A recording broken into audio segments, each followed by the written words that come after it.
What is going on? It is Sunday at about 1 o'clock, and I've already recorded a podcast. Me and Coward went immediately after Scottie won and recorded a little reaction, as well as some other stuff. Talked about the WNBA players getting ready to boycott for more money. Barstool coming on the airways of Fox, leading into Coward. Your boy actually might be going back, I think, at the end of August, middle toward the end of August. So we'll keep you updated there. But did want to do a Go Low podcast today because obviously the last major of the year just happened. Scottie Scheffler wins his second major this year. He's one major away now, the U.S. Open, from the career Grand Slam. So we will talk a little bit about a guy becoming a legend in front of our eyes. As well as, listen, I've compared him and Rory, and early on I thought Rory was the best player in the world. It turned out that lasagna, or was the meatball, whatever Scottie was trying to cook and cut his hand, the impact that had early on the season. Clearly, Scottie's still the best player in the world, obviously. But we'll kind of dive into Rory, Bryson, maybe just some other highlights, as well as lowlights from this week. Because we have a couple guys on the American Ryder Cup team that are going to be on the team that are just kind of embarrassing right now relative to the way they're discussed, the way they conduct themselves. So we got some issues. But we'll also do a little Golo Pod, is my Instagram for golf. So at Golo Pod is the easiest way to get involved in the podcast. So fire in those DMs, get your questions for golf. Any questions you have golf related, we try to separate that from football on just my normal Instagram page. So you can fire in those DMs. We still got the playoffs. We got Live Golf. I think me and Coward might do a broadcast from Live Golf Chicago in like 3 weeks. So I'm efforting to try to get Mickelson. I want him to come. I don't know exactly how the setup's going to be, but we need to get Phil talking football with me and Coward. So that is something that I'm aspiring, and my ambitions going into this. If we do some sit down, like I don't want DJ, don't want Koepka. I would take Bryson, but I think Phil would be. Me and Coward would have fun BSing with him. So keep you updated on that endeavor. But before we dive into any football, the Open Championship, the fourth major of the year, and Scottie Scheffler's triumph, we know I got to tell you about my friends, my partners, and the official ticketing app of this podcast. Listen, every single human I know in Arizona under like 50 either attended Morgan Wallen on Friday or Saturday night in Glendale, where the Cardinals play. And people were going to concerts. Every single person on my feed. My little brother went to a concert, I think, on Friday night. And if you want to go to a concert, obviously concert season. I had buddies go to a concert that were in Tahoe this weekend. Saw John Party, Winters and Dixon's own. So listen, you want to go to an event, you want to go to a game. Football is right around the corner. We got you covered. You guys know the drill. Take the guesswork out of buying tickets with Game Time. Download the Game Time app. Create an account and use the code JOHN for $20 off your first purchase. Terms apply again. Create an account and redeem the code JOHN for $20 off. Download the Game Time app. Last minute tickets. Lowest prices guaranteed. Well. My wife just said, no more golf. And I'm like, no, we're going to keep talking golf and breaking down Scottie Scheffler. So let's dive into what we just witnessed. Brought to you by my friends at 5 Hour Energy. The Transfusion 5 Hour Energy Shots, a hole-in-one flavor sensation. Buy now on 5hourenergy.com. We just witnessed a guy becoming a legend. And I think what's cool, and this is why I love sports, I've said it forever. I'm a small school guy. I went to Cal Poly. Our football program, one, is D1AA, and it's not very good. Then, obviously, I got involved in football at a much higher level at Fresno State, but it was still on the West Coast, always overshadowed by the USCs, the Oregons, the Washingtons. Hell, even played second fiddles to programs like Cal and UCLA. So I understand the plight of small school people, small business owners. My dad was involved in one. I did not grow up with a bunch of people that went to USC, that ran Fortune 500 companies. You know, these weren't my people in life. I grew up in a small town. But as a sports consumer, I always loved the big fish. I was a diehard Michael Jordan guy in the mid 90s, like I would imagine many kids around the country. My favorite athlete of all time, even more than Michael, would be Tiger Woods. I always love watching sports for greatness, for Tom Brady, for Peyton Manning, for the best in the biggest moments. And that's what Tiger really excelled at. He was this absolute rocket ship from when I was a kid. And then he just started winning the biggest tournaments over and over and over again. Now, he transcended the sport. He became a cultural icon, especially a marketing power behind him that we've probably never seen and might never see again. Him and Michael, I would say, are pretty unparalleled when it comes to their ability to push a product. I mean, the Jordan brand is still as strong as ever financially, and Michael hasn't played in over 2 decades. Obviously, Tiger doesn't quite have the power that he once had in his heyday, but I've said forever, when you see Scottie Scheffler and Rory McIlroy and even other guys wearing that Nike swoosh on the golf course, it feels a lot different because the guy that normalized that. And listen, I don't have an outfit and haven't really my entire professional career because I worked in a business where guys wore basketball shorts and t-shirts to work on the practice field, to the radio and podcast world where we can wear anything. But most of you and like my little brother and most people in my life that are in more formal settings that either have, consistent meetings or go into an office consistently, Tiger Woods changed business casual. No one will ever be that. And what Tiger Woods did in the late 90s and specifically in 2000 might not ever happen again either when you factor in on and off the course. But there were a lot of stats that have come out since Scottie won this tournament a couple hours ago that there are some parallels. And here's the thing with Tiger. He kind of has two careers, right? The Tiger that won the Masters in 1997, and by the end of 2001, they had something that they called a Tiger Slam because he won 3 straight majors, and then going into the next year wins the Masters, so he had won 4 straight majors. And by then, he's just racking them up, and it looks like, is this guy going to win 100 majors? Now, obviously, it's slowed down a little bit, but like that version taking on the sport was unlike anything we'd ever seen. And that is not Scottie. And there is an element, with Scottie that I think people are looking for. Okay, some of these comps, because I thought a year ago, everyone's like, let's pump the brakes. He's only got 2 majors, and they're both the Masters. Can he win these other tournaments? And this year is like, oh, yeah, I can. You want me to win the PGA? And how about I win the Open as well? A tournament that most of you thought that I couldn't play at. We all know that it's inevitable I'm going to win a U.S. Open. Like, I don't know how many majors he's going to win. Is Scottie Scheffler going to win 7? Is he going to win 10? Is he going to win 6? I don't feel comfortable. My guess would be he'd be more likely to win 8 or 9 than he would 5. But listen, we see this all the time in all sports. Injuries happen, variables happen, other guys figure it out. It's not easy, even though he's making it look easy.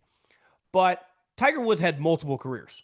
Like the version in the late 90s, 2000, he became kind of a different guy in about 02 range. And a lot of people on Twitter have thrown this out. Like Tiger Woods between 02 and 05, where he would be considered just in that period of time an all-time great player. If that was his career, like a Terrell Davis situation, he would be a Hall of Famer. He would be a living legend. And when you compare it to Scottie from 2022 to 2025, so like a 3-year span, 81 events, Tiger played 79, it's very similar. Scottie has 20 wins, 4 majors, 2 players. Tiger had 18 wins, 4 majors, no players. And, financially it's hard to comp because obviously guys are making way more now. But like we are getting a version of Tiger. It's not the most transcendent version of Tiger, which was 99 and 2000 and going into 2001, where he was a force. I mean, it was like combining a great player, a cultural icon, a business tycoon. And listen, I talked about this with Collin. I think the one, obviously Scottie had I don't even want to call it a rant. He just gave an answer to a question and it went pretty viral. He went on for a long time. And you could argue he contradicted himself a little bit. But I think his overall message and my biggest takeaway was I like to practice and I like the grind of golf when no one is bothering me more than like the spotlight and the adulation of holding the trophy and kind of being the celebrity. You know who didn't like that as well in a weird way is Tiger. Because when Tiger gave his Hall of Fame speech, I remember a couple years ago watching it on Golf Channel. The thing that kind of went viral of the speech was how much he enjoys and he called it being in the dirt, being in the mud, grinding his way through it. When I think of Tiger Woods, I obviously think of a great champion, but I also think of like one of the hardest workers the game has ever seen. A guy that loved to practice. And before his body started betraying him, some of it, self-inflicted, in his 20s before he, got married and his life changed, was a guy whose practice habits and schedule and workout prowess from sun up till sundown is pretty legendary. I'm sure many of you have seen the clip where they spliced Tiger talking about what he did compared to John Daly on a practice day. I always thought being around, like when I got into football and Pat Hill and Andy Reid, football coaches like going to practice, like the grind of getting a practice script, preparing for practice, telling the players what they're going to do at practice, going out on the practice field, and then correcting what happened on the practice field later that day in a meeting, as much as they do on Sunday. Obviously, the thrills and the high of game day, just like the thrills and the high of Scottie Scheffler on a Saturday or Sunday in a tournament, are second to none. You don't get those feels. But in terms of the love of what they do, it really shows through when the cameras are not on. And Tiger always had this. He was great in both settings, right? Could grind when no one was paying attention for hours upon hours upon hours to do everything humanly possible to get better. And then when the lights were on, he could shine brighter than anyone else. Now, he had a flair for the dramatic. He looked like no one else. His name was Tiger. Scotty's not really into that. Scotty actually looks like he's 40 years old, receding hairline. He's kind of got that Roethlisberger feel. It's like, wait, this guy's only 29? I thought he was 40 years old. But he hates all that other stuff. He does not like the limelight, the fame. He does not want to be a celebrity.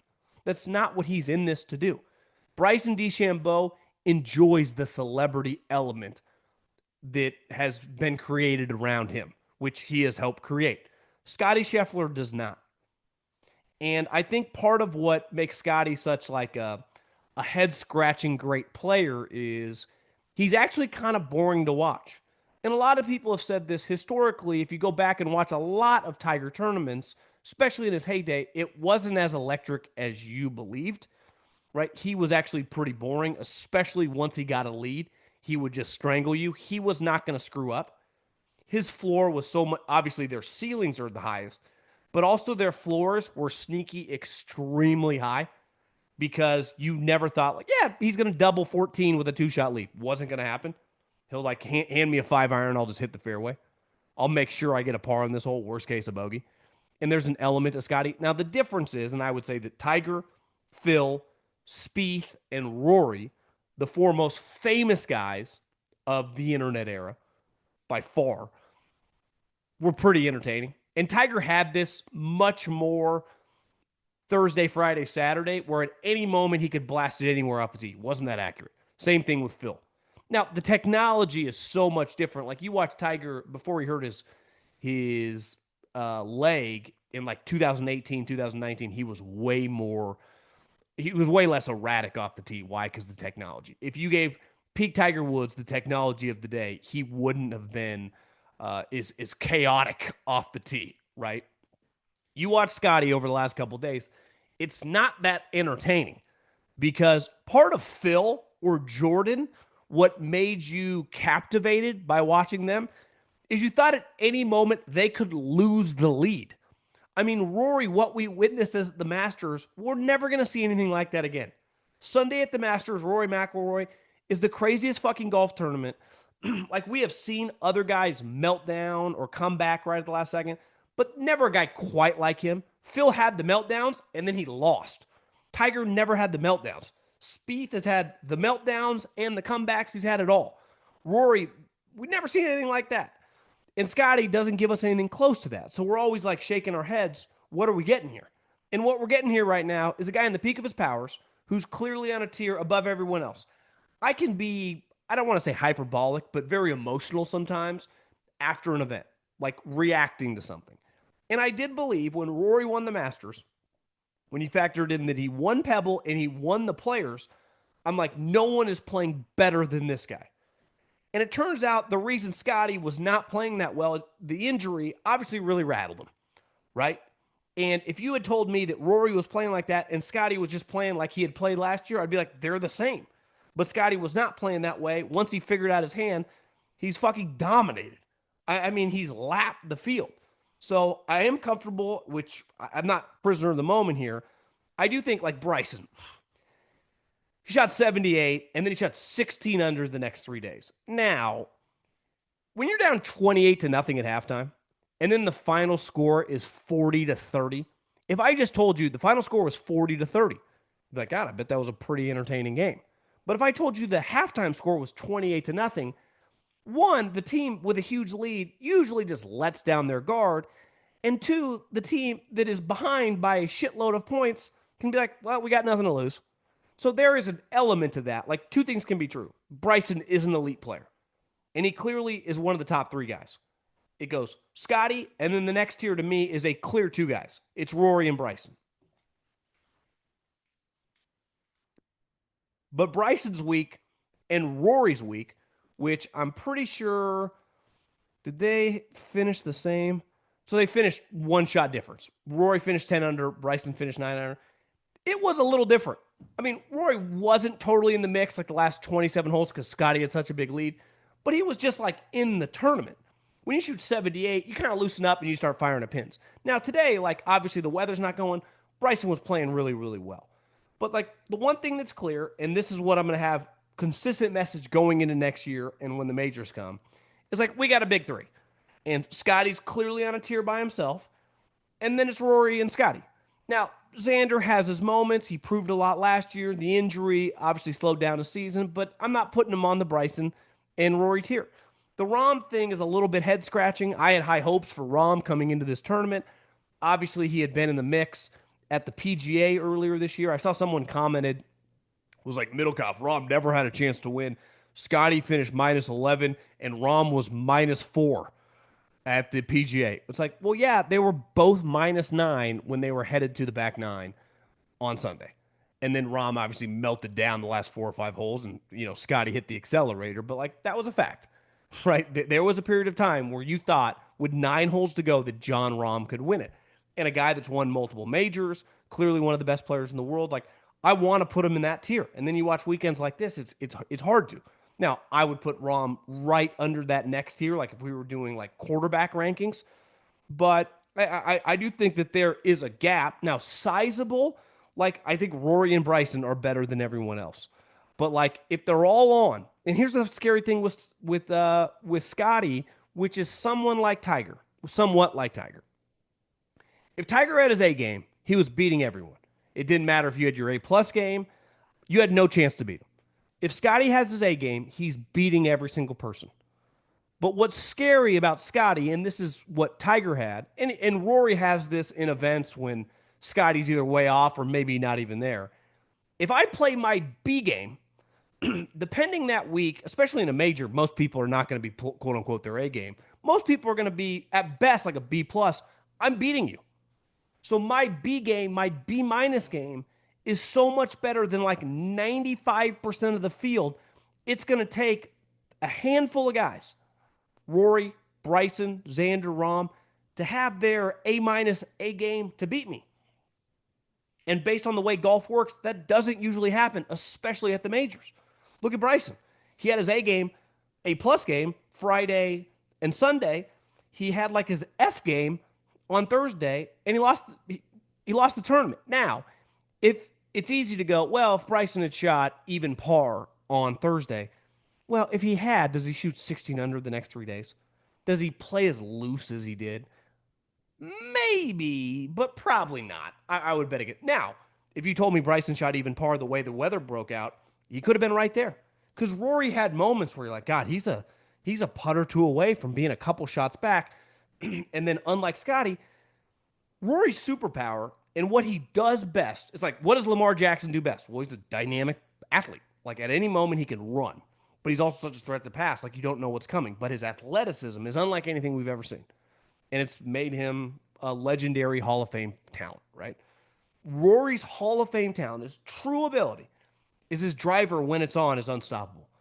And every time you'd look up, especially Saturday and Sunday, it's like Rory likes to play that power draw, and he'd aim on the right side. Well, at the open, there's not just like, well, if you miss, you're in the rough. You could miss and you have a nice lie, or you could be in a bush. You could be in an unplayable lie. You could be in a place where a guy like Justin Rose shanks back to back shots. And I don't know how many times, definitely today, but I feel like over the course of the last couple of days, Rory would try to play that draw and it just wouldn't quite draw. And then he would be like in a bush. And sometimes he'd hit a miraculous shot out of it and he's still birdie, but a lot of times, like, he just end up with a par. And then Scotty would come up where most people in the golfing world, like, who's the best driver of all time? A lot of people just say Rory McIlroy. Say Rory McIlroy's advantage over Scotty is driving the ball. Scotty would come up, and his driver, I would say, wasn't like his potent weapon this week. His putting was dominant. It felt like he was just striping fairways. So it's like, Rory, your ability to separate from Scotty, because his short game is going to be better than you, and his iron play is going to be better than you, is you fucking hitting that 350-yard drive like Bryson down the pipe. And I thought this week, it's like, God, it was just kind of, it was very hit or miss. And it feels like that's been a little bit of the case since they yanked the driver from him at the PGA Championship when he would refuse to talk to people. But yeah, man, I just pretty crazy week. I mean, really, for those three guys. Props to Bryson for, battling back. I think Rory, it's easy to kind of keep your head high after 2019, and Scotty celebrated for 5 minutes. I do think it's kind of relatable. I don't know about you. Like, I hate birthdays. I hate birthdays. I'm not a huge celebration guy. We all have people in our life that when a birthday comes, when a promotion comes, when anything that you can like tangibly correlate to quote unquote a successful moment, personally, professionally, let's celebrate. And there are those type people that love to celebrate, and there are those type people who hate to celebrate. And clearly, Scotty's like not that into it. And obviously, faith plays a big part of his life. But I think he realized this. You know, Rory wins a tournament. It's cool, but it doesn't mean that to him. Part of the reason the Masters meant so much to him was because he'd been trying to win the thing for a decade and what it meant to his career, right? It was a huge, huge crowning achievement for his career. Scotty, I would imagine the first couple times he won on the PGA Tour in 2022 was a big deal. It's like, God, I finally won on the PGA Tour. Then he won the Masters. It was a huge deal. And then like a year later, he's like, I've won like 4 or 5 times since. It's like, yeah, I win. And then next week or in 2 weeks, I just play another event. And if I'm not playing the next week and I got an event in 3 weeks, I know it might take a couple days off. Then I'm just back at the course. Pin drivers, working on my short game, playing with the boys, working with my coach. It's like the same thing. And when I heard his words, it was like, I'm just kind of routine oriented. I like my routine more than I do the validation of holding the trophy, even though my routine is all about getting to that trophy. It's what defined Nick Saban's career. The process way more than results. It was by the end of his career, he could smile a little bit on the podium after winning a national championship.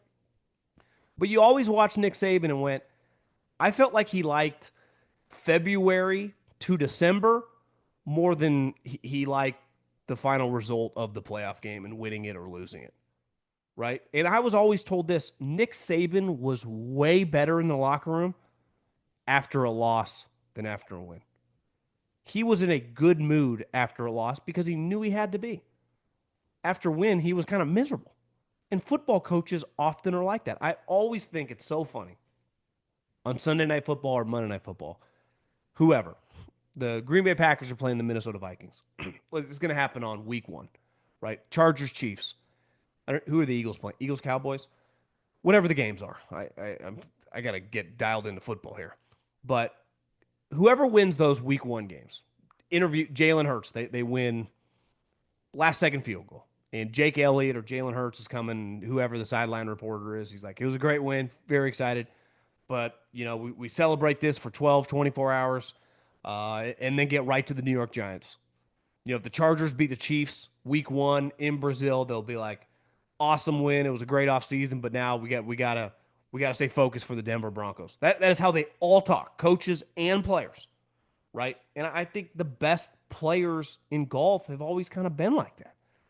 And I think Scottie, I would say, defines that as much as anybody. And I think, listen, he's finished seven of his last eight majors. He's finished in the top 10. Obviously, he's won three of those. It's his ceiling. He has the highest ceiling, but his floor now is stupid high. I mean, it's Tiger won a bunch of majors, but he also was right in the mix of a lot of them too. Phil is not going to come close to the 15 Tiger has. He only has a six. But I would say one crowning achievement for Phil are all like the top twos, threes, and top fives in majors. Like Phil's floor for 2 decades in his prime, from 25 to 45, like was fucking high. What Rory has become. I would say it's like, what grade would you give Rory this week? I'd be like, I don't know, C plus. And he finished easily T7. I bet Rory's like, listen, even if I wasn't going to win it because wasn't close to my A game, if I just had my B plus game, I'm probably sitting second all by myself. So, and that's Bryson, same thing. Their floors now are so high. Now, I still believe that if the wind and the variables, Scotty can handle that. Rory being an international guy growing up in this, even if there is an element like there are a lot of people that I live around that grew up in Chicago or Minnesota that have lived in Arizona for a couple decades that you couldn't just put back in the cold and they'd be used to it again. Like, so there is separation. Rory's lived in Florida for a while. But like Roy's proven he's better in the elements than Bryson. That if the elements had played a part in this tournament, I don't know if Bryson comes storming back. Even he talked about that on Thursday when he had some elements and he kind of fell apart. His science experiment doesn't quite work. But if the weather's going to be pretty solid, he's a fucking potent factor. I mean, a couple guys like the Ryder Cup is a huge conversation. I think Europe is dramatically better than us. I mean, if we could just clone Scotty and Bryson and even Xander, but we can't. Like Chris Gotterup, like I'd probably just put him on the team. Like, why not? There's a good old boys club. You're just on scholarship forever, right? It's like Collin Morikawa is going to be on the team. He is not good right now. And he fires a caddy like every other week. I was texting a buddy this week. In basketball, I understand. Like, you're not going to fire the players, you fire the coach. In football, sometimes it's like, yeah, Bobby Slowick's just not a very good offensive coordinator. He's calling the plays. Whether it's not all his fault, whether it's the personnel guy's fault, when you're calling the plays and they don't work, like we can tangibly connect you to the result. A caddy's not telling you where to put your wrists, where to put your hips, what swing tips with putting or chipping, or where to aim really in terms of like your body alignment. That's what a golf coach does. Obviously, they know your yardages and the longer they're with you, can give you help. But Collin Morikawa constantly blaming caddies for his failures is pretty embarrassing. And it wasn't until this like new generation of player, for the most part, obviously caddies have been fired before. Think about Tiger Woods. From the moment he hired Stevie till he had to fire him because of his transgressions off the field, he went through some ups and downs. Like he had some rough patches in the middle of the 2000s, but he didn't fire Stevie Williams. Phil Mickelson had incredibly low lows and did not fire Bones and did not win a major till his mid-30s. There is not a chance in God's green earth that the equivalent of Phil in his late 20s, early 30s, before he had won a major, being a great player known as the second best or third best player on the PGA Tour, would not fire Bones in 2025. These guys constantly running through caddies like they are the problem is kind of a joke. And I get it. You got to blame someone. And this, and a couple people pointed out to me, a couple buddies of mine, that this generation, like if you're an older caddy and I'm with a player like Morikawa or whatever, at first, like any working relationship, I'm pretty careful of what I'm going to say, what I'm not going to say. After a while, we're human beings. I become comfortable with you, right? I can just say, like, Collin or whoever. I'm just using him as an example. Knock it off, bro. Like, no, that's a dumb idea. Look at Jordan Spieth. A lot of credit for Jordan Spieth, who has some high highs, had a lot of low lows, has not kicked his caddy to the curb. You know why? Because the reason that Jordan Spieth just pumped it out of bounds on 7 in a tournament has nothing to do with Michael Greller. Now I watch Collin Morikawa, who missed the last 2 cuts, who's just playing like absolute shit. Feels like he's throwing a pity party for himself. It's like, bro, stop blaming start blaming yourself. Start taking some accountability. I think that's one good thing any athlete will do. And in football, you don't have a choice because you have to take accountability because your coaches are always forcing you to. In golf, it's like you can blame it's my swing coach. It's the guy fucking helping me out with putting. It's my manager. It's my cat. No, it's you. You're hitting the shots. Right now, I have the chipping yips. I shot 80 yesterday. I had 3 double bogeys and 5 holes because I scolded multiple chips. If I was just a normal chipper and just get around the green, maybe make 1 par, a couple bogeys, I would have shot 76. The only reason I suck at chipping is myself. It's on me. If I had a caddy out there, if the guys I'm playing with try to give me tip, it's none of their fault. It's my own fault. Maybe a little bit of my brother gave me a tip like a couple weeks ago and I've tried to institute it and it's not working. But like, I just think Morikawa's whole deal and all these players, like, I get it. Sometimes, I think Max and his old caddy, who's his best friend growing up, sometimes it's like, hey, we maybe we just need a change. And listen, that's welcome to life. But I feel some of this, like Collin Morikawa is going to be going on like 4 or 5 caddies you watch over the course of a couple years. It's like, bro, what are we doing? And then you got a guy like Patrick Cantlay, who, I mean, these are Ryder Cup like stalwarts, guys that are in concrete, Sharpie, that are going to be on the team, not just this year, but for the foreseeable future, probably. I got Patrick Cantlay missed 3 straight major cuts. I think he was T34 at the Masters, and he didn't make another major cut. How does that happen? Like this is a sport. I'm not talking about getting in the top 10. I'm not talking about top fives. You don't make the cut. You can't make the cut in these majors. Now you can explain to me that Ryder Cup is a lot different, and it is. I do have faith that like Cantlay in the Ryder Cup situation, and Xander's his buddy. But that's just like that's a rough, pretty terrible season. I mean, it really when guys like Justin Rose over the last couple of years are running circles around you. I mean, Justin Rose is a great example. What did he finish? T16 over the weekend, 68, 69. I don't know, man. I really don't. I saw that Kiz kind of went viral on my Instagram that the locker room, because he was talking about Wyndham Clark and how Wyndham just basically kind of needs to apologize, but pictures in a locker room are sacred to kind of the players, and it's kind of embarrassing that got out. I would agree if it's a baseball locker room, a basketball locker room, an NFL locker room. Like if I'm a basketball player, my 81 home games that I'm playing it, like that's my locker room, right? That's my team's locker room. This is where we stay. Baseball, football, whatever, right? We go in here every day. In golf, you're kind of a traveling circus. So not only is the Oakmont locker room not your locker room, it's literally their membership's locker room. Like it is literally a group of people's lockers, right? Who are letting you borrow it because they're hosting the tournament there. Not only is it not your sacred place, it's literally not your locker room. Just like most of these guys, Wyndham Clark's a good example. I think he's a member here at Whisper Rock, probably a member in multiple places. Wherever his locker is at his clubs, that's literally his locker in his locker room. And if someone, publicized something that happened in his quote unquote locker room, I would say 100%. That's Bush League. That's not above board. That's BS, right? But whoever posted that picture, potentially a member, maybe another player, is like, what the fuck are we doing? This is embarrassing. It really is. Because it's not the player's locker room. This is not, you're not on the Lakers and someone posted something from the Lakers locker room and LeBron or Luka's pissed. It's like, why are we posting anything from our own locker room? That's their fucking locker room. That is not the case in golf, especially at these majors traveling venues.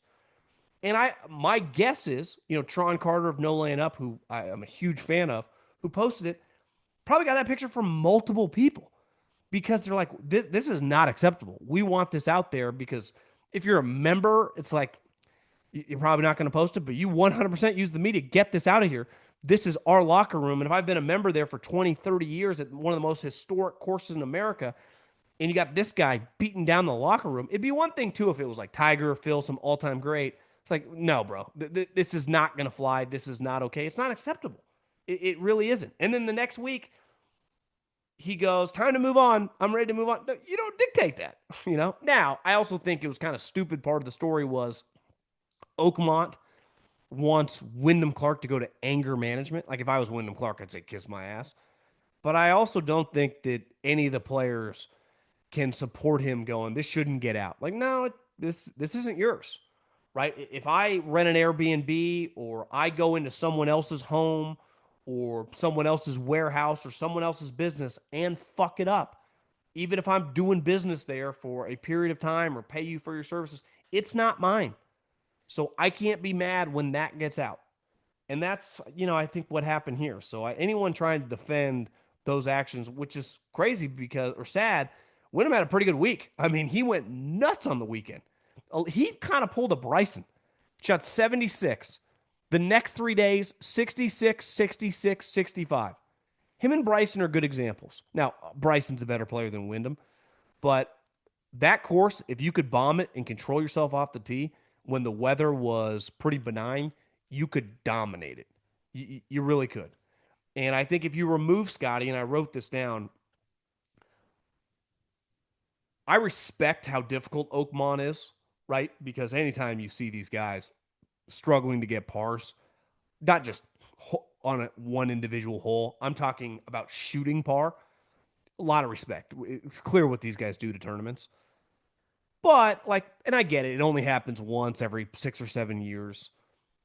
I do think this week and the rest of the majors were a little more enjoyable. I don't need 30 under. And really, if you remove Scottie, the winning score would have been 13 under. If you would have got weather, rain, way more wind, that number could easily be like 6 or 7 under, I would imagine. But I enjoyed this. And I know with no weather, you go across the pond, these guys are going to destroy you.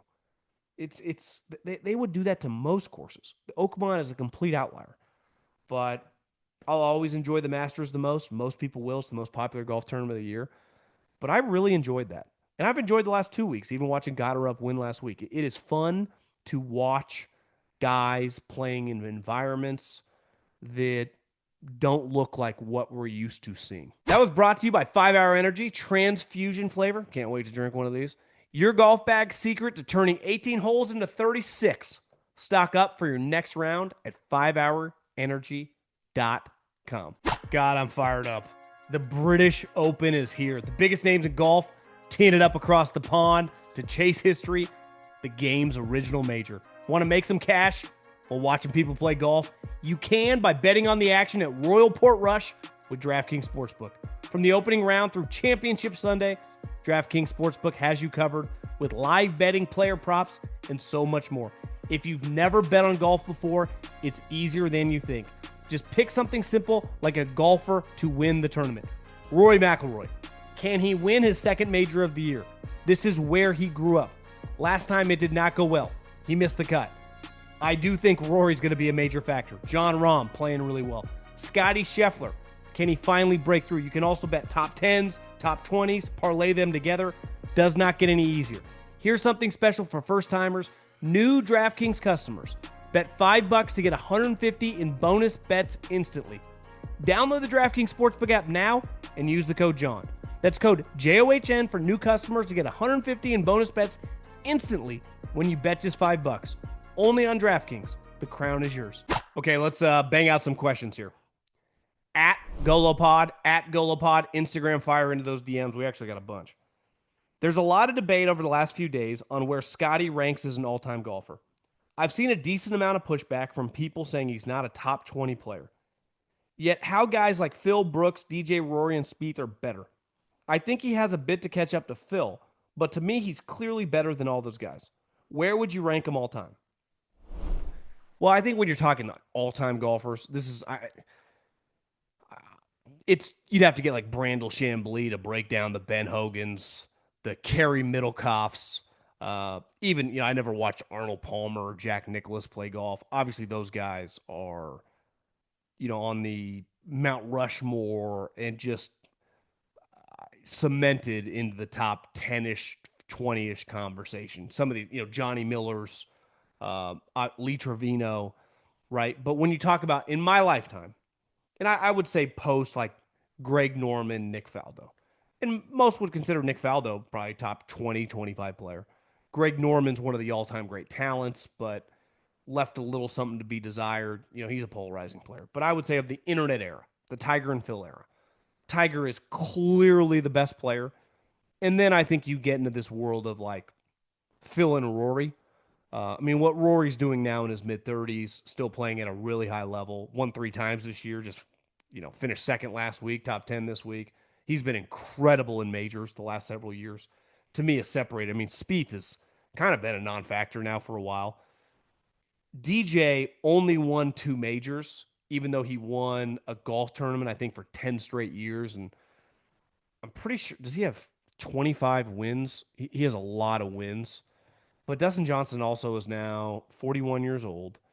And how many PGA wins does he have? He has 24.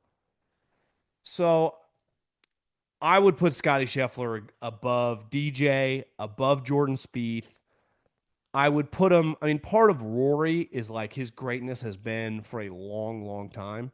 So I would still have Rory slightly above him, though he's getting closer and closer. So to me, Tiger easy 1, Phil easy 2. I would put Rory, who's got Scotty chasing him, and I would put Scotty above Brooks. Brooks won 5 majors. He basically won 4 in a couple year span, but he did not win very often on the PGA Tour. If his major to PGA Tour victory ratio, Scotty is winning majors, but he's also winning like the RBC Heritage, the Waste Management, the Memorial. Think about this. Brooks has 5 major victories, and he has 9 PGA Tour victories. So more than half of Brooks's victories are majors. That's one of the craziest stats for a guy with over, I would say, 5 victories. If over half your stats or half your wins are majors, that's unheard of. For example, Scotty has 4 majors, but he has 17 wins. So basically, a quarter of his wins are majors. And even if he gets 7 or 8 majors, I bet he wins, assuming he's going to keep playing. Let's say he wins, I don't know, 32 times. So 25% would be pretty high. Tiger's 80 plus wins and 15 majors, right? So he's like, what's that? 15%? I'd have him 4 right now. How quickly do you think Scotty wins a U.S. Open? Definitely feels like he would be very soon with the heater he's on. Which would be insane for him to complete the Grand Slam already. And then the question is, how many majors can he win? I do think about Spieth and Koepka, and we all thought Jordan would get the Slam that quick and rattle off a ton of majors. I thought Brooks would too, but doesn't seem like that anymore. You think Scotty could fall the same boat as them? It's always the risk. It's why when the guy just asked me about the ranking, Rory won majors like 15 years ago. And then he won another major this year. I think he just literally went through one of the longest stretches in like golf history. Right? There's a short list of guys that go a decade plus. Tiger's a good example from '08 to 19. I think Jack did it too in the early 70s to whatever it was, 86. It's pretty hard to go there. Phil's a good example of a guy that goes a long period of time without. It's not easy to do. Most people, a lot of good players, if you look at like their wiki, rattle off their 3, 4, 5 majors in a short period of time. And I think it's easy in the heat of the moment. The difference is like, I don't know what happened to Jordan. I I think Jordan, a lot of people would say he had one of the greatest putting runs of all time. He literally made putts from everywhere, and now he just became a normal putter. He's never been like the longest guy. He actually drives the ball a lot better now than he used to. So I'd be stunned if Scottie doesn't win multiple U.S. Opens. When you think about Scottie Scheffler, you go, that's a U.S. Open player. Like to me, his game, like Brooks Koepka, his honestly, Brooks Koepka's major game, pretty boring, is a lot like Scottie Scheffler's major game. They don't fuck up a lot. And whenever they need a big shot, they can, kind of dig deep down to get it. But it's not like super entertaining like Phil or Spieth. I know you've addressed this before, but I'm watching the Open, and it's so frustrating to not have the shot tracer. I hate how NBC produces a golf tournament. They should be ashamed and embarrassed. Yeah, I don't know, man. I don't even know what to say at this point in time. But I'm with you. It felt like a decent amount of times that a guy would hit a shot, especially like off the tee. It's like you should not have an event in 2025 like chips and putts. Okay, I'm not looking for coloring, but there should not be a shot from the fairway and definitely a shot from the tee where I don't get a shot tracer. Unacceptable. Can't happen.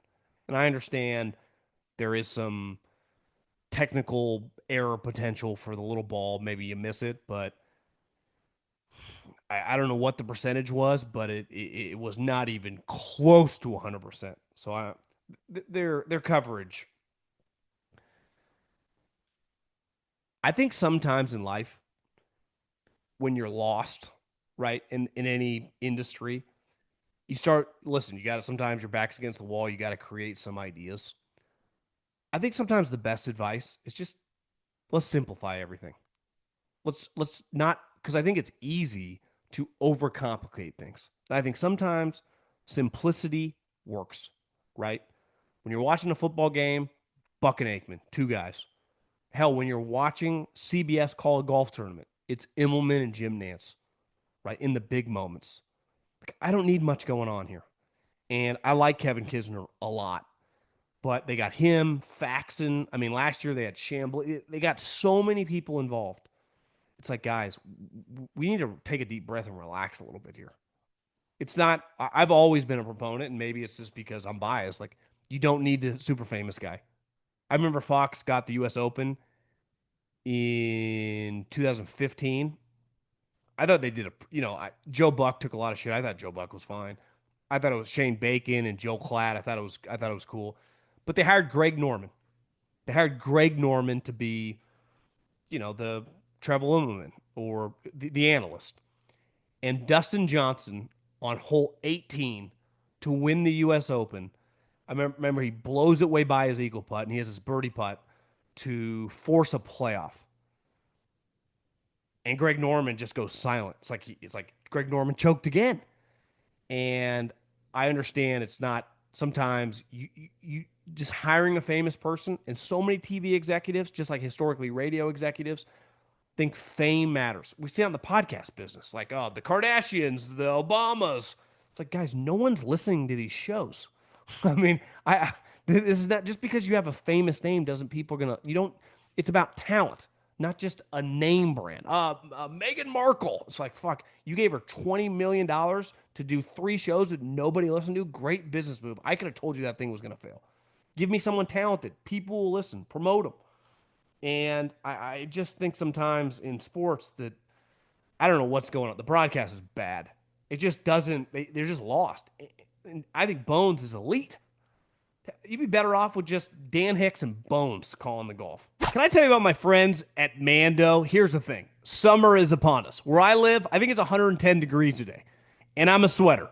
And I don't like smelling. So the key with Mando and their deodorant, it has sweat control. So not only does it block the odor all day, but it controls my sweat. I don't like to just be soaked if I'm just walking outside to grab something out of my car. And here's the thing. It was created by a doctor who saw firsthand how normal BO was being misdiagnosed and mistreated.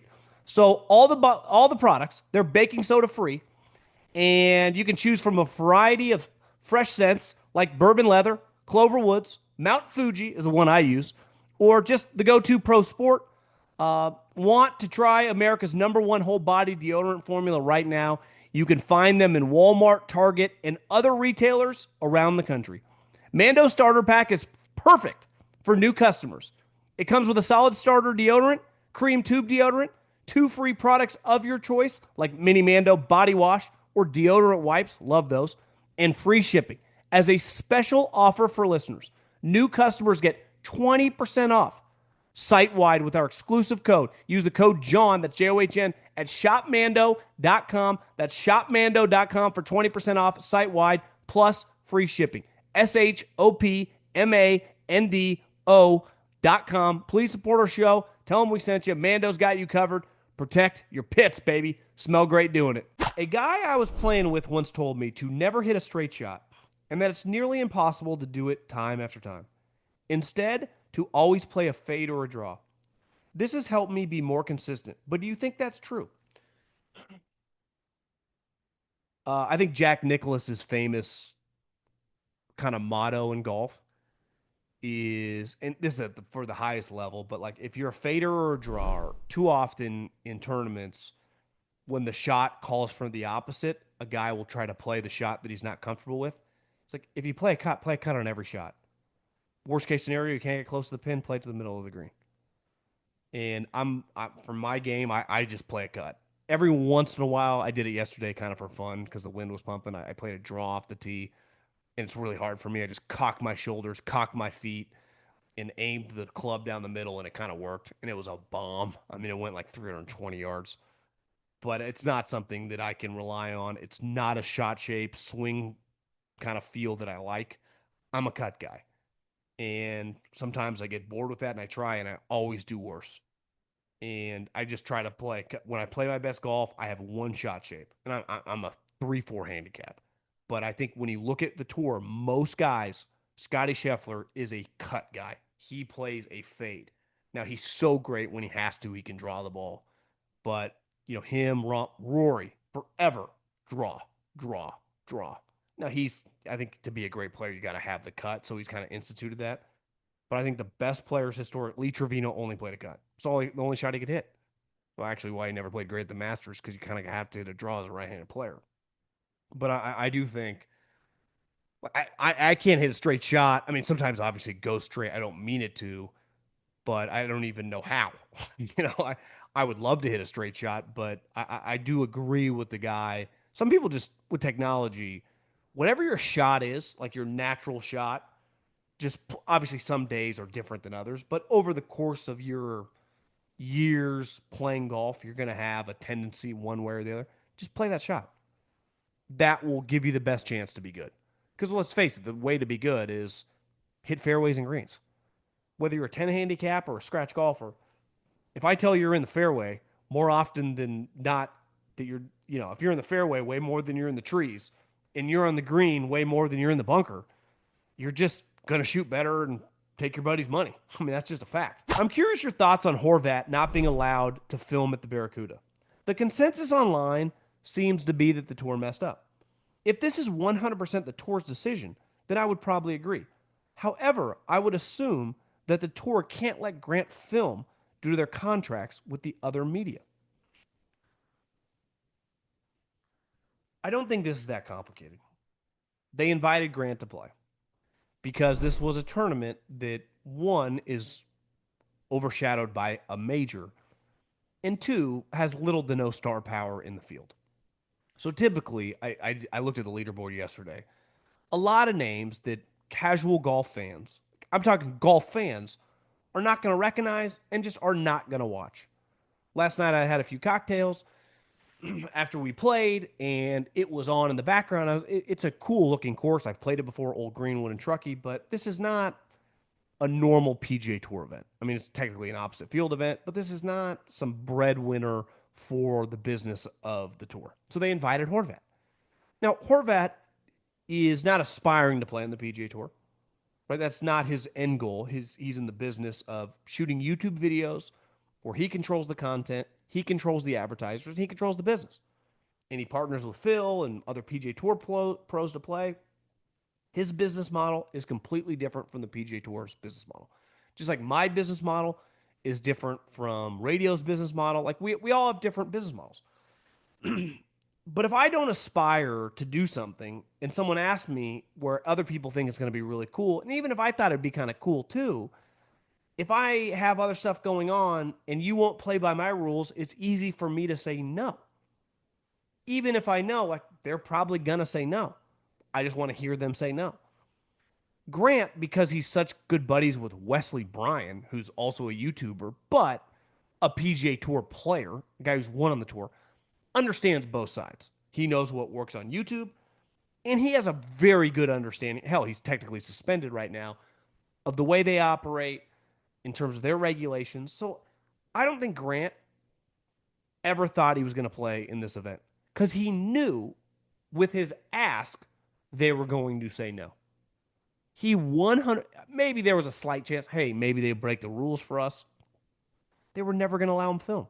Because, like you said, they are in business with CBS, NBC, and you sign these contracts. No different. I use this example like an NFL player. Some of these NFL guys or NBA guys started YouTube channels, right? Of them just traveling, doing different stuff. They could not bring their YouTube guy during the game and have him film in the front row of them playing and post it. One, it would get flagged, copyright infringement, and the NBA would tell that guy, like, you're not allowed to do this. So it's just, I think it became way more emotional because a lot of people thought, like, how could he turn this down? Yeah, I mean, it would be cool. Like, if they invited me, which I would have no chance to finish anything but dead last in a tournament, would it would it benefit me to do it? Maybe it'd be a cool experience, but if I told you, well, hell, they're not going to show you on TV, like, would they show Grant on TV a lot? In theory, they might, but what if they didn't? I don't know. I just don't think it's that big a deal. Playing at the Phonecian for my future brother-in-law's bachelor party. My question is this: have you ever played it, and what makes golf different in Arizona, coming from Texas? I just think what makes desert golf different than any golf, traditional golf, is you just run into the desert. So there's grass, and then it just abruptly ends. Like where I grew up playing in Davis, Sacramento, the Bay Area, just Northern California, there's just a large property that is basically all covered in grass. And the overwhelming golf in the area that I grew up playing, and I would just say in California in general, would not be considered quote unquote target golf. And I would say a huge element to Arizona golf is like specific target related. Because if you miss, especially at certain courses, you're done. Like your ball's just gone. And there's an element like being in Tahoe with mountain golf, right? It's lined by the trees. And if you go in the trees, you're basically done and you're going to lose the ball. Arizona has that element. So, like when I watch some of your guys' tournaments in Texas, I've never played golf in Texas. It reminds me a little bit of old school golf in California where you miss the fairway. It sucks. Like you're in the trees, you have to hit hooks and cuts, but your ball, you're not going to take a lot of, they're not like unplayables. Maybe there's out of bounds, but you're not in a bush. And that's, I think, a big part overall theme in Arizona golf. It's very target related. Now, Phoenician, I haven't played in a couple years. Little more open, but there's definitely some places where you're just done. Loved your Spy Tech interview. Appreciate that. Anyway, here's my golf question. Do you see value in taking lessons? I've taken a handful of lessons in my life and never really saw the value. I learned 99% through YouTube. I'm wondering what your stance is on YouTube versus professional instruction. Pretty good question here. God, we got a lot of questions today. Uh, I would say the main difference is when I take a lesson from Jim. Let's say Jim gives me a lesson. Something specific. I got the chipping yips. Hey Jim, can you help me with chipping? We spend an hour. Maybe we go out to a hole. We chip 50 yards, 30 yards, bunker shots, and he's like, I think you should work on these three things. Put the ball farther back in your stance, stand more upright, change your grip, whatever they are. Like he gives you specific things to work on.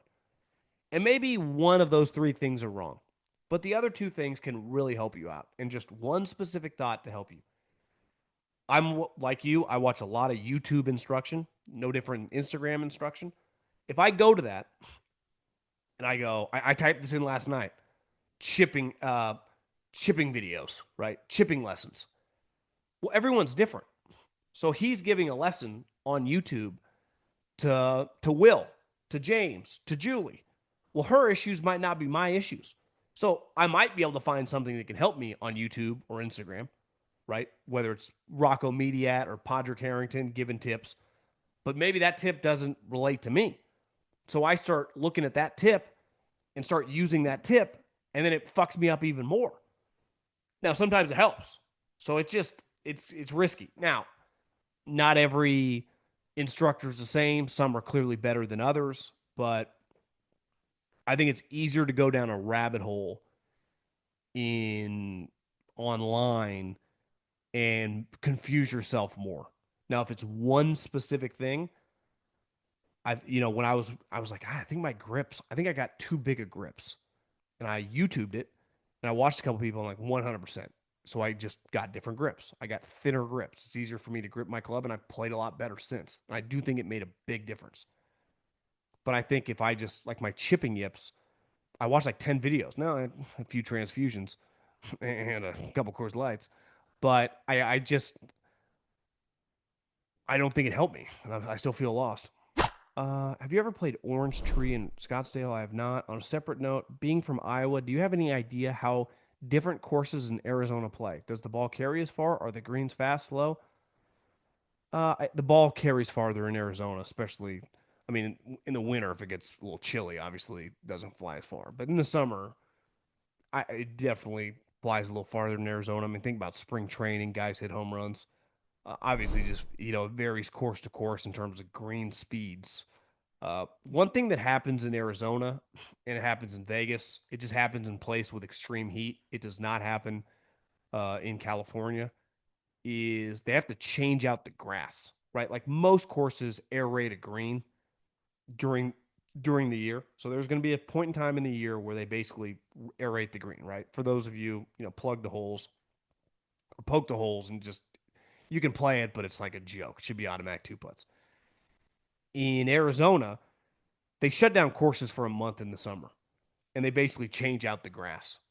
And then they do it again for a couple weeks, typically in the winter. So most courses, I would say all courses, public and private, are shut down between 35 and 45 days during the season. Like TPC right now is shut down in Arizona. Just like I think a lot of the country clubs typically shut down in July because they go, well, it's going to be 110 degrees, so people aren't going to play. This is when we change it. So right now, most of the greens throughout Arizona are really, really slow because they've all been aerated over the course of the last 3 weeks. As someone who wasn't quite old enough to grasp Tiger's domination in his prime, how close is Scottie getting to Tiger level?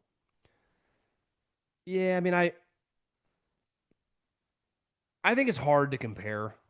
Uh, I do think Tiger, just like I think like the older version of Phil, like 35 to 40, um, just like I think, Rory when he's on, Ernie Els. There's a small group of guys who can just play with you, right? Like Michael probably gonna win, but like peak Michael versus a great LeBron team or a great Curry team or a great Tim Duncan team, like they can play with you, right?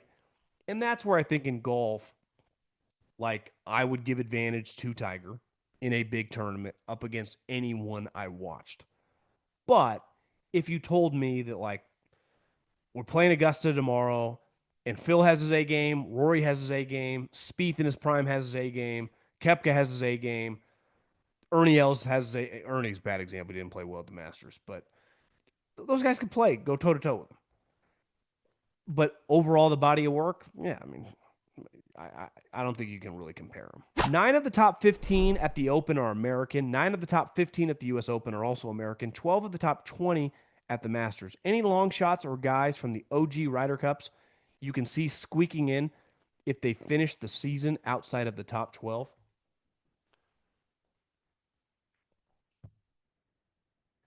I do think that Wyndham Clark, part of the Ryder Cup this year at Bethpage, it's really long. Some of those courses in the Northeast, Wingfoot, Bethpage, it's like kind of for a bomber, right? So obviously the first couple guys you think of like Rory, Bryson, but to build for Keegan to build the team, Harris English is going to be on the team. I do think Wyndham Clark is a guy that if he plays well down the stretch, again, assuming the team likes him, um, like he fucking bombs it. So I I think we're in trouble. I really do because they got the mix on the European team of legendary players, right? Rory, Rom, got guys that are just elite players and just comfortable in the Ryder Cup with like a veteran guy like Justin Rose, younger kind of ascending stars like Hovland, Ludwig, Hatton, Lowry, who's just a solid like 10th, 11th, 12th guy.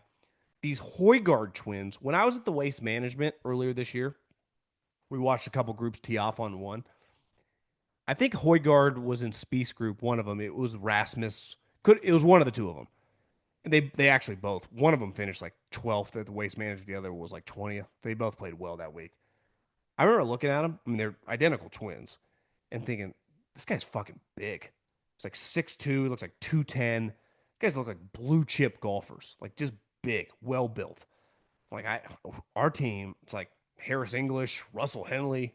I mean, I like the top of our group, the Brysons, the Scotties, the Xanders, but after that, like Morikawa and Cantlay, just give me Goddard. I think Goddard is now firmly in the mix.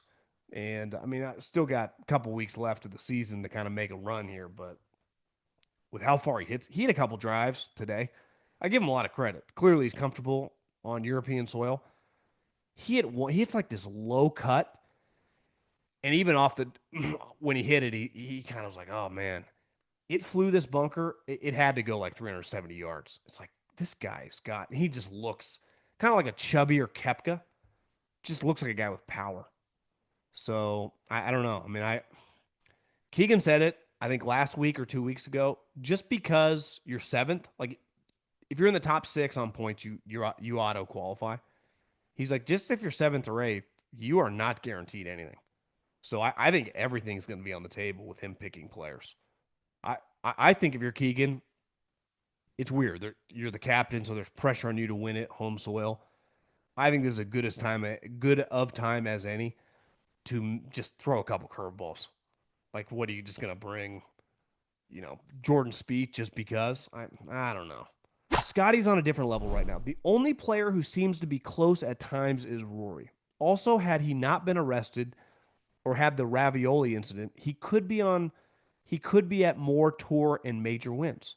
I am someone who is too young to see prime Tiger golf, but can't be played much better than Scotty. How many majors do you think Scotty get to? Let's end on this. I'm with you. Like the way Scotty is playing, I think by all the metrics, is as good as most players in the history of the sport. Uh, I think right now, I think you got to be careful, which is easy to say. You always got to say, got to be careful. I mean, he's 29 years old. So typically, a lot of guys like get better in their 30s. I mean, Rory McIlroy is better right now over this course of this year than he was when he won all those majors in his early to mid 20s. I think he'd tell you, might not even be close. So who's to say Scotty can't be a better player at 35 than he was at 29? Now, statistically, you'd say it'd be hard. I would say right now, you'd say like 8 to 10. I mean, is there a decent chance at the end of next year he's sitting at 6? Like, I think the way to look at it is what would you put his over under at next year? 1.5? 2.5 feels a little extreme because you're just bound to have, as he's shown the last couple of years, you just have a weird year or a weird round or get arrested. I'd say his over under next year at 6. So I would say it would be stunning if he ends next year not at 5. He'd be 30 years old with 5. think there's a decent chance he could win six. He's going to be the heavy favorite going into the Masters next year. I don't know what tournament he's won twice. So it's like this fucking guy plays well there. Even this year, he was off early and still, I think, finished third. I mean, if it wasn't for Rory McIlroy, Scottie Scheffler, yeah, I mean, I think all signs point to now the question is how many can he win and when does he win the US Open? And he's going to be, if he's healthy, the heavy favorite at the US Open next year, that's for sure. And the heavy favorite in every tournament he plays for the foreseeable future. And it's not like he's just a favorite. I mean, he's in some of these PGA events, he's going to be like 2 and 3 to 1. I mean, hell, looking back, I didn't even like him that much this week in the Open. Plus 450 is incredible odds for a guy that at any moment can just kick the shit out of everybody. You could look back, and we might, assuming he has another good year, that he had one of those stretches. I saw someone broke it down on Instagram that if you invested in Scottie Scheffler over the last 3 years, instead of investing into the S&P 500, it wouldn't even be close what the returns would be for Scottie than anywhere else. Because if you think about it, if you're getting 4, 5, 6 to 1 on Scottie, even if he wins six of the 15 events that he plays in, so if you lose, if you're betting, let's just pick a $100. So in the 11 events that you lose $1,100, think of all the times that you're turning 100 into 500 or 700 or 400, and that adds up. You are crushing your investment. So I just think if I had to bet right now, I'd say eight. He's halfway to it. He wins like three over the course of the next couple years. Just the way it works, usually a little dry spell. Maybe one when he's like 35 years old. But I would say eight, which when we talk about Phil, like he's this all time non Tiger legend, he won six. So eight's a lot. I would say 10's on the table, and if something gets weird, six. But eight feels like the right number.